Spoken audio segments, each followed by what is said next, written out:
So ఇప్పటికే Bharatiya Janata party 17 MP స్థానాల అభ్యర్థులను ఖరారు చేయడం అనేది జరిగింది. బీఆర్ఎస్ కూడా 17 ఎంపీ స్థానాలు ఖరారు చేసింది. సో వరంగల్ మాత్రం ఇప్పటికీ కొంతమేర సస్పెన్స్గా ఉంది. సో మొదటగా కడియం కావ్యకి టికెట్ ఇచ్చినప్పటికీ వారు తర్వాత కాంగ్రెస్ పార్టీలోకి వెళ్ళడం, కాంగ్రెస్ పార్టీ నుంచి వారు టికెట్ తెచ్చుకోవడం అనేది జరిగింది. సో ఇక్కడ ఇప్పుడు కాంగ్రెస్ పార్టీ కరీంనగర్, ఖమ్మం అనేది 2 హాట్ టాపిక్గా మిగిలిపోయాయి. అండ్ హైదరాబాద్ విషయానికి వస్తే హైదరాబాద్లో ఇండైరెక్ట్గా కాంగ్రెస్ పార్టీ ఎంఏఎంకి సపోర్ట్ చేస్తుందని చెప్పేసి నాంపల్లి కాంగ్రెస్ పార్టీ అభ్యర్థి కాంగ్రెస్ పార్టీ సీనియర్ నాయకులు ఫిరోజ్ ఖాన్ కూడా రీసెంట్గా ఒక మీడియా ఇంటర్వ్యూలో చెప్పడం అనేది జరిగింది. సో మొత్తానికి ఇప్పుడు హైదరాబాద్లో అభ్యర్థిని పెడతారా, లేకపోతే డమ్మీ అభ్యర్థిని పెడతారా, లేకపోతే ఇండైరెక్ట్గా ఎంఏఎం పార్టీకి సపోర్ట్ చేస్తారా?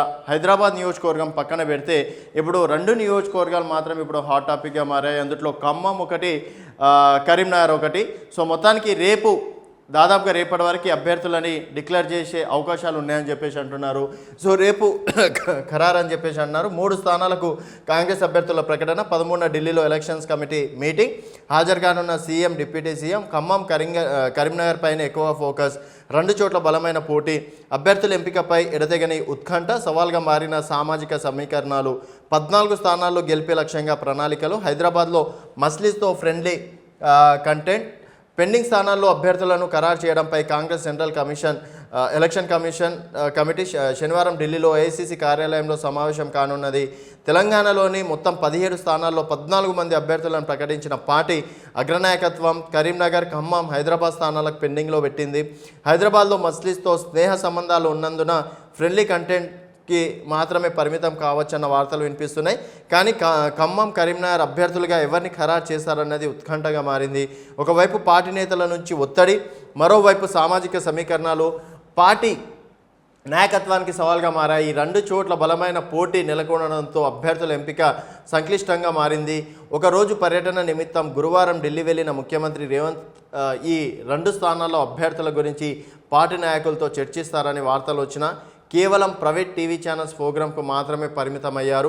రాత్రికే తిరిగి హైదరాబాద్ చేరుకున్నారు. షెడ్యూల్ ప్రకారం శనివారం ఏఐసీసీ కార్యాలయంలో సెంట్రల్ ఎలక్షన్ కమిటీ మీటింగ్ ఉన్నందున మరోసారి ఢిల్లీ వెళ్లనున్నారు. ముఖ్యమంత్రితో పాటు deputy CM Mallu Bhatti Vikramarka, committee సభ్యుడైన మంత్రి ఉత్తమ్ కుమార్ రెడ్డి ఈ సమావేశానికి హాజరు కానున్నారు. రాష్ట్రంలో తాజా రాజకీయ పరిస్థితులతో పాటు ఖచ్చితంగా గెలిచే అభ్యర్థులను ఫైనల్ చేయడం కీలకంగా మారింది. ఇప్పటి వరకు పలు దఫాలుగా చర్చలు జరిగిన అభ్యర్థులను ఫైనల్ చేయకుండా పెండింగ్లో పెట్టింది. ఈ 3 స్థానాల అభ్యర్థులను శనివారం మీటింగ్లో ఏఐసీసీ ఫైనల్ చేసిందని, ఇదే లోక్సభ ఎన్నికలకు తెలంగాణకు సంబంధించి చివరి సమావేశం కావచ్చని పార్టీ వర్గాల సమాచారం.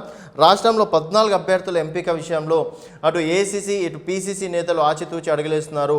ఆయా పార్లమెంట్ సెగ్మెంట్లోనే అసెంబ్లీ లీడర్లు, ఎమ్మెల్యేలతో రివ్యూ మీటింగ్లు నిర్వహిస్తున్న సీఎం రేవంత్ అనుకున్న టార్గెట్ను రీచ్ కావడంతో వివిధ స్థాయిలో లీడర్లు, క్యాడర్ సమిష్టంగా కృషి చేయాలని కోరుతున్నారు. ఖమ్మం పార్లమెంట్ సెగ్మెంట్లోని 7 అసెంబ్లీ నియోజకవర్గాల్లో మాత్రమే గాక మొత్తం జిల్లాలోని 10 స్థానాల్లోనూ కాంగ్రెస్ అభ్యర్థులే అసెంబ్లీ ఎన్నికల్లో గెలుపొందారు. కరీంనగర్ విషయంలో సైతం మొత్తం 7 అసెంబ్లీ సెగ్మెంట్లో కేవలం 2 కరీంనగర్, హుజురాబాద్ మినహా మిగిలిన 5 కాంగ్రెస్ గెలుచుకున్నది. కానీ అక్కడ సిట్టింగ్ ఎంపీగా బీజేపీకి చెందిన బండి సంజయ్ ఉండడంతో ఏ చిన్న అవకాశాన్ని కూడా విడుచుకోకరాదనే ఉద్దేశంతో గట్టి పోటీ ఇచ్చి గెలుపొందే అభ్యర్థి కోసం కాంగ్రెస్ ఆలోచిస్తుంది. మొదటి నుంచి 2 స్థానాల్లో ఏ అభ్యర్థికి పార్టీ ఖరారు చేస్తుందని ఉత్కంఠగా మారింది. అభ్యర్థుల్ని ఫైనల్ చేసేందుకు నిర్వహిస్తున్న చివరి సమావేశం కావడంతో శనివారం రాత్రికి ఏఐసీసీ నుంచి ప్రకటన వెలువడొచ్చని పార్టీ వర్గాలు అంచనా వేస్తున్నాయి. ఏదైనా పరిస్థితుల్లో ఆలస్యమైతే ఆదివారం మధ్యాహ్నంలోగా ప్రకటన వెలువడే అవకాశం ఉందని చెప్పేసి భావిస్తున్నారు. సో మొత్తానికి ఇప్పటివరకు కాంగ్రెస్ పార్టీ 14 పార్లమెంట్ స్థానాలకి అభ్యర్థులను ప్రకటించినప్పటికీ 2 ఎందుకు ఆలస్యం అంటే ఖమ్మం, కరీంనగర్లో చూసుకున్నట్టయితే కరీంనగర్ విషయానికి వస్తే వెలమ సామాజిక వర్గ ఓట్ బ్యాంక్ ఎక్కువగా ఉంటుంది. ఇప్పటివరకు దాదాపుగా 18-19 సార్లు ఎంపీ ఎన్నికలు జరిగితే 15 సార్లు ఎలమ సామాజిక వర్గానికి చెందిన నేతలే అక్కడ ఎంపీగా గెలవడం అనేది జరిగింది. తర్వాత అత్యధికంగా ఉన్న ఓట్లు 300 కాపు ఓట్లు. అది బండి సంజయ్ ఆల్రెడీ 300 కాపు సామాజిక వర్గానికి చెందిన నేత కాబట్టి సో గతంలో 2019లో బండి సంజయ్ గెలవడం అనేది జరిగింది. ఇప్పుడు ఆల్రెడీ వెలమ సామాజిక వర్గానికి సంబంధించి బీఆర్ఎస్ పార్టీ మాజీ ఎంపీ అయినటువంటి వినోద్ రావుకి టికెట్ కేటాయించడం అనేది జరిగింది. సో ఇక్కడ రెడ్డి సామాజిక వర్గానికి ఇవ్వాలి అని చెప్పేసి కొందరు, వెలమ సామాజిక వర్గానికి ఇవ్వాలని చెప్పేసి కొందరు కరీంనగర్లో ఇద్దరు కూడా ఫైట్ చేస్తున్నారు. కొంతమంది ఎమ్మెల్యేలు దాదాపుగా అక్కడ 7 అసెంబ్లీ సెగ్మెంట్లో దాదాపుగా 5 అసెంబ్లీ సెగ్మెంట్ వరకు కాంగ్రెస్ పార్టీ గెలవడం అనేది జరిగింది. మిగతా 2 చోట్ల బీఆర్ఎస్ పార్టీ గెలవడం అనేది జరిగింది. సో ఇప్పుడు కాంగ్రెస్ పార్టీ కనుక ఒక సరైన అభ్యర్థిని నిలబెడితే కరీంనగర్లో కూడా కాంగ్రెస్ పార్టీ గెలిచే అవకాశాలు ఉన్నాయని చెప్పేసి అంటున్నారు. మరి బండి సంజయ్ని ఢీ కొట్టాలి, అలాగే వినోద్ రావుని ఢీ కొట్టాలంటే వారికి తగ్గటువంటి బలమైన నాయకుడు ఉండాల్సిందే అని చెప్పేసి, అందుకనే ఈ ఆలసత్వం ఉంటుందని చెప్పేసి కూడా పార్టీ వర్గాలు చెప్తున్నారు.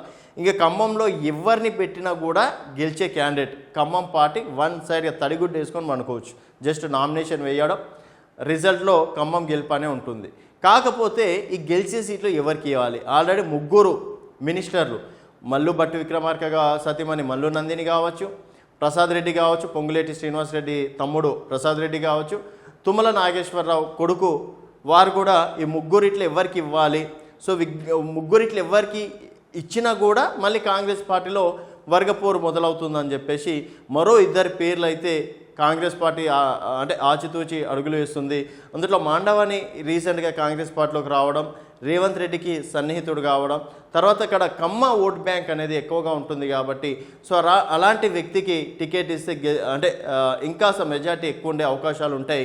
తర్వాత ఈ 3 ఇట్లా ఎవరికి ఇవ్వకపోవడంతో గ్రూప్ రాజకీయాలకి స్వస్తి పలికినట్టు ఉంటుందని చెప్పేసి కూడా కాంగ్రెస్ పార్టీ కోణంలో చూస్తుంది.